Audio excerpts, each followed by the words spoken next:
Ayan po si ano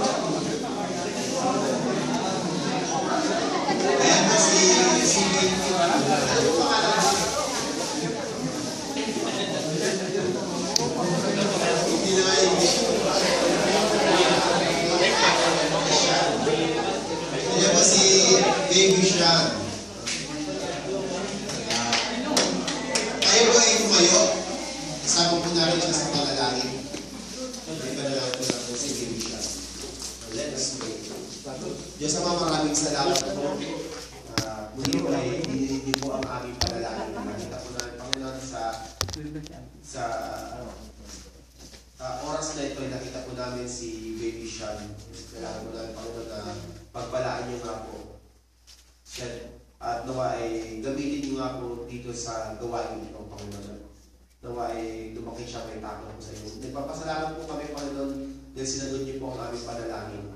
Nagpapasalamat kami, Panginoon, dahil nakasama po namin siya ngayong araw. Ang unang araw niya po dito sa gawain ng iyong iglesia. Dalangin po namin, Panginoon, na sana po ay makasama po namin siya at balang araw ay maging leader din po ng iglesia dito. Dalangin po namin, Panginoon, na ikaw po patuloy na gumabay sa kanyang buhay. Ganun din po kay Sister Beth, Panginoon, na gamitin mo po siyang kasangkapan upang ito ang kanyang anak na si Baby Sean ay lumaki may takot po sa inyo. Maraming salamat po sa pagpapala na amin pong natunghayan ngayon. Dalangin po namin, Panginoon, na patuloy niyo pong paggabay sa pamilyang po ito. Maraming salamat po. In Jesus' name we pray. Amen.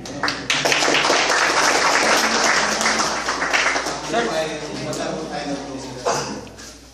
Let us pray.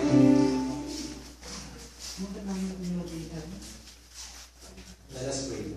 Diyos naman, nagpapasalamat po kami sa pribilehiyo po na ibigay po sa amin na kami po ay umawi, nagbigay, nakinig, at nagkaroon po ng fellowship sa aming mga kapatid, Panginoon. Dalangin po namin, Panginoon, ang kagalakong ito na amin pong natamo ay manatili po sa aming puso't isipan. Nawa, Panginoon, ang salita ng aming natutunan ay ito po ay makasama sa aming buhay upang sa ganun kami po ay magliwanag, Panginoon, ayon sa nais niyo po sa amin.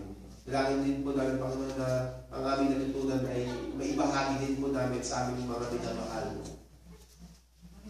Nagpapasalamat po kami, Panginoon, na patuloy po yung pagpapala at mga biyaya na binibigay niyo po sa amin. Dalangin po namin, Panginoon, na itong pagpapala nito ay gamitin niyo nga po kami na maibahagi din po namin dito sa aming katrabaho. Kaya nga po, dalangin po namin, Panginoon, na ikaw po patuloy na kumilis po sa aming pusong isipan sa pag-uwi po namin sa kumpanya. Gamitin niyo po ang iyong anak na maging isang halimbawa ayon po sa iyong nais, Panginoon. Dalangin din po namin, Panginoon, sa mga minamahal namin sa Pilipinas na ikaw po mag-ingat. Sa iyong mga pagpalang kamay po namin, Panginoon, na ipinagkakatiwala po ito. Kaya nga po, sa iyo lamang po kami, Panginoon, sumasama at sumasama, Panginoon. To He who is able to keep you from falling and to present you before His glorious presence, without fault and with great joy, to the only God our Savior, be glory, majesty, power, and authority, through Jesus Christ our Lord, before all ages, now and forevermore. Amen.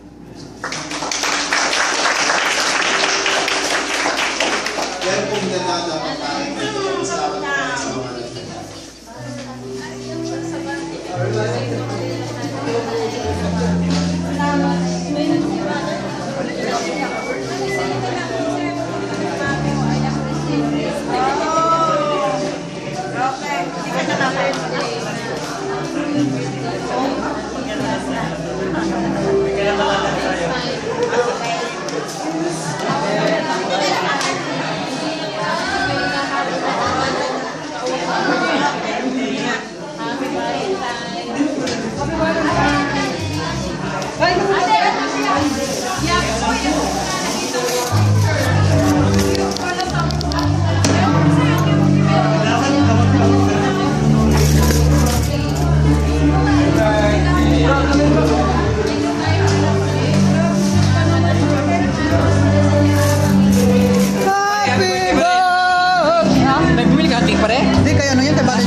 Ayun na lang bro, ayun na lang.